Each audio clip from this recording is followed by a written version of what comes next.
આને શું કહેવાય? કેડી આને શું કહેવાય? વન પછી આને શું કહેવાય? જો આ બાજુ આને શું કહેવાય? બ્યાડી આને શું કહેવાય? કુટુ આને શું કહેવાય? આખી મમ્મો પછી આને શું કહેવાય?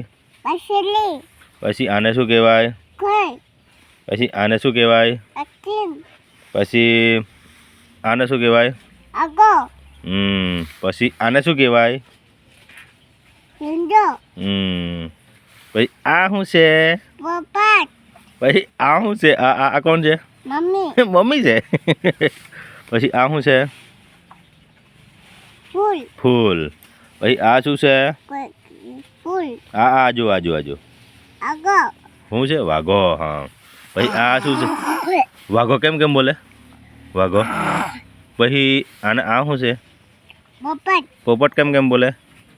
પીછું પીઠું. પછી આ શું છે? આ શું છે? આ તો વાઘો છે પણ આ શું છે? આ શું છે? કોટું કેમ કેમ વાઘો કરે? આપણે વાઘા ક્યાં જોઈ આવેલા? પુડું કેટલા મોટા હતા? તો 3 હતા. થાઈ પાછો પછી આ શું છે? જો આ બાજુ આ શું છે? આપે આગો જોયા કયો આગો જોઈ આવેલા? બતા મને. કયો જોઈ આવેલા? આટલે કાં છે વાઘો? તે બતા. કયો વાઘો જોઈ આવેલા આપણે હાકું? હે વાઘો કેમ કેમ બોલતો હતો? એવું? હા. પાપા આ શું કે? આ બાજુ પાપા આ જો આટલે